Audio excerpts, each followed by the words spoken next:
Hello, my loyal subjects, and welcome! Today we're going to be talking about the usefulness of pass-through nodes, and the various ways that you can use them, and also I want to kind of encourage you to try to find your own uses, because I love pass-through nodes. I'm currently experimenting with them a lot and trying to find cool uses for them, and they're a technique that I thought I'd share. So, first of all, you've probably interacted with pass-through nodes at some point. All a pass-through node is a node that takes in a value, modifies it, and spits it out again.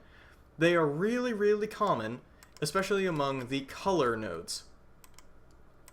For example, hue saturation, brightness contrast, RGB curves, all these nodes take in a value, modify it in some way, and then spit it back out again. So, to put it lightly, we can now make our own. We can make our own with node groups. So, one thing that you can do that's a little bit unorthodox is you can actually create shaders that are actually pass-through nodes, and I love doing this because it allows you to create very sophisticated shading, especially layered shading, quite easily. So in this case, I'm going to grab Fresnel, Mix, and Glossy. In this case, I'm creating a reflection from these three things. I'm saying, hey, I've got a reflection, it's driven by the Fresnel effect, etc. You know, this whole effect here.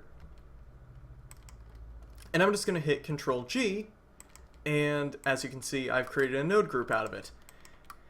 Takes a shader in, modifies it, and then spits it back out again. Notice, it's a pass-through node. It makes them incredibly easy to chain together. This is one of the reasons why they're so popular among a lot of the compositing nodes.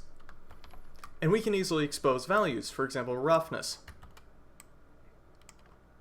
By easily exposing roughness, we can create some pretty sophisticated layered shading, like this kind of weird black car paint. So you can create really awesome layered shading, or just any layered effect. Compositing is largely layered, so it's constructed in this way.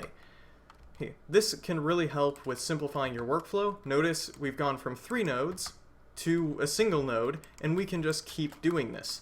So when you're building really sophisticated shaders, instead of it being a really complicated shader, it can just be a single, relatively simple shader. Warning, you definitely get enough rope to hang yourself with this. I mean, think about how many shader mixes we're doing here. That's a lot of nodes. So, you know, with great power comes great ability to destroy your PC, and, you know, hey. If we're CG artists, that's kind of what we do. So you've got this sort of glazed plastic in this case.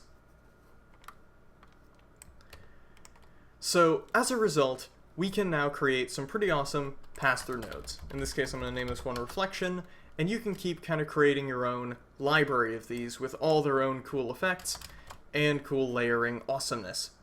Hopefully this video has given you some ideas on cool things you can do, and hopefully you'll be able to send me a little link in the description to the kind of cool stuff that you've made. Take a screenshot of some cool graph you've made or some cool use you've put this technique to.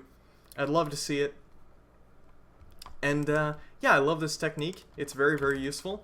It allows you to kind of approach it almost like you're compositing together shaders themselves. And yeah, I use this for a lot of my physically based shading, and video on that coming in the future. Hint, hint, hint. So anyway, without further ado, I will bid you adieu, and that was horrible repetition. Anyway, peace out, Cthulhu Tachen. Make cool shit and send me pictures of it, because I like looking at cool shit. Peace out.